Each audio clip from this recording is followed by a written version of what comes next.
शिरोळ शहरातील नागरिकांना मूलभूत व नागरी सुविधा या ठिकाणी वेळेत मिळत नाहीत. शिरोळमधील नागरिकांचे बरेच प्रश्न आहेत. त्याच्यामध्ये मग पाणीपुरवठ्याचा प्रश्न असेल, अशुद्ध पाणीपुरवठा होत असेल, नवीन पाणीपुरवठ्याची योजना असेल, घंटागाड्या असतील, घनकचरा उठाव असेल, आरोग्याचे प्रश्न असतील, आपले नगरपालिकेचे अधिकारी, मुख्याधिकारी किंवा जे खातेप्रमुख आहेत ते सुद्धा या ठिकाणी वेळेवर उपस्थित नसतात. असे बरेच विषय आहेत या ठिकाणी शिरोळ नगरपालिकेचे.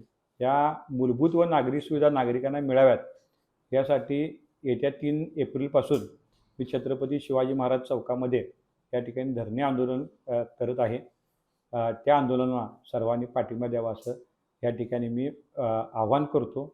आणि या धरणे आंदोलनाच्या माध्यमातून शिरोळ नागरिकांना जोपर्यंत न्याय मिळत नाही तोपर्यंत माझं हे आंदोलन सुरू राहील असं मी या ठिकाणी जाहीर करतो. बाबा, आज येताना बासुंदी घेऊन या ना. अगं, कालच आपण आईचा वाढदिवस होता म्हणून आणली होती ना. ऐकलं, गोकुळची बासुंदी पुन्हा खावीशी वाटतेय. खरं सांगू, मलाही खावीशी वाटतेय. पुन्हा पुन्हा खावीशी वाटणारी गोकुळ बासुंदी. अशाच नवनवीन अपडेट पाहण्यासाठी आमच्या KK न्यूज चॅनेलला सबस्क्राईब करा.